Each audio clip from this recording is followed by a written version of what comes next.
چرا کتاب شاز کوچولو بیش از 200 میلیون نسخه فروخته و به بیش از 250 زبان دنیا ترجمه شده؟ چرا خیلی‌ها معتقدن که این یه شاهکار ادبیه؟ نمادها توی این کتاب نشون دهنده چی هستن؟ توی این ویدیو کتاب شاز کوچولو شاهکار آنتوان دو سن اگزوپری رو براتون معرفی می‌کنیم. با ما همراه باشید.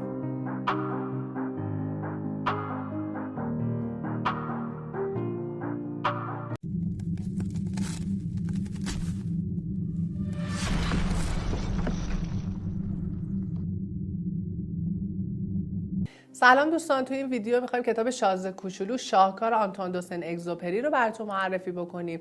لینک فایل صوتی این کتاب توی قسمت توضیحات قرار داده شده. امیدوارم دانلود کنید، گوش بدید و لذت ببرید. همونطور که گفتیم شاز کوچولو نوشته نویسنده فرانسوی آنتوان دو سن اگزوپری هستش.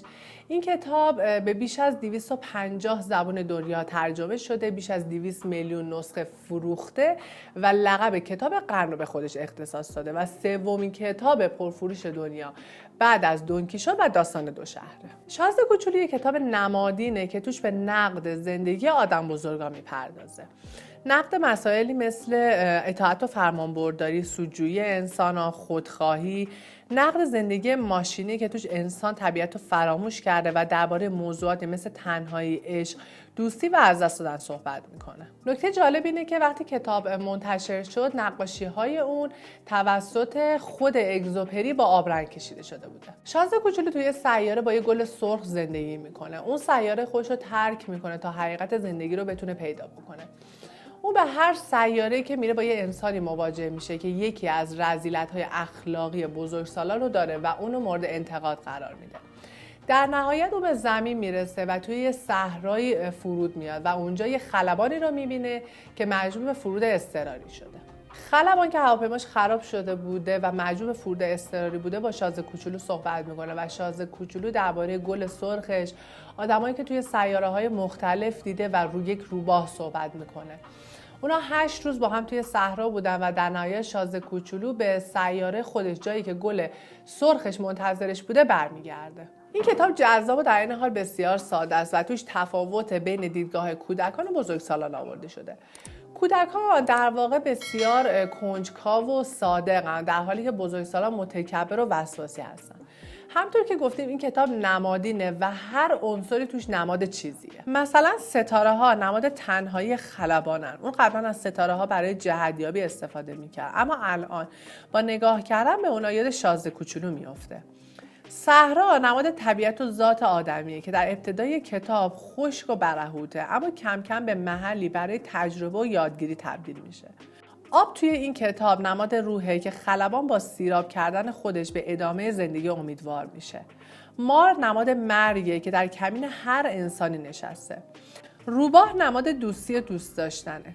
گل سرخ نماد اصل و باطن انسانه. همطور که توی کتاب روباه به شاز کوچولو میگه هر گلی منحصر به فرده چون داره زیبایی باطنیه.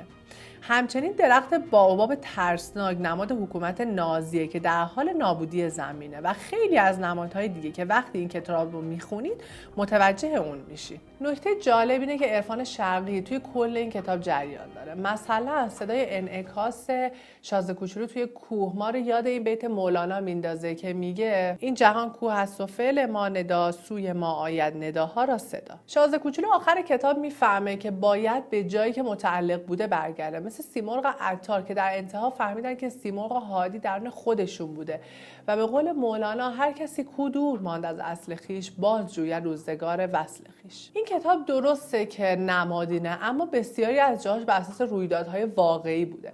مثلا سقوط هواپیما توی بیابون در واقع تجربه خود دو سن اگزوپری بوده که توی یه مانور هوایی توی صحرای توی مصر سقوط میکنه و بعد از 4 روز سرگردون بودن توی بیابون توسط یه بادیه نشین عرب پیدا میشه و نجات داده میشه. یا روباه که توی این کتاب همونطور که گفتیم نماد دوستیه، برگرفته از شخصیت دوست صمیمی نویسنده سیلور یا همیلتونه. یا جمله جسد من یک پوسته خالی است که شاز کوچولو میگه آخرین جمله برادرش فرانسوا قبل از مرگ بوده که گفته نگران من نباش، حال من خوب است، میتوانم، این فقط بدن من است. همچنین شاز کوچولو داره موهای طلاییه چون اون 3 کودک مو طلایی رو توی زندگیش میشناخته.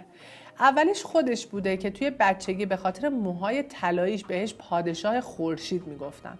دوم کودک 8 ساله یکی از دوستای فیلسوفش به اسم چارلز دیکونینگ بوده و سوم پسر هوانورد همکارش چارلز لیدنبرگ بوده. گل رز هم که شاز کوچولو مدام ازش یاد میکنه برگرفته از شخصیت همسر سالوادوریش کنسولئو بوده. امیدوارم که از خوندن این کتاب بسیار زیبا لذت ببرید و برای ما بنویسید که به نظر شما آیا زندگی کودکان از زندگی بزرگسالان زیباتر و جذابتره؟ ممنون میشم که با لایک و سابسکرایبتون از ما حمایت میکنید. تا ویدیوی بعدی، خدا نگهدار.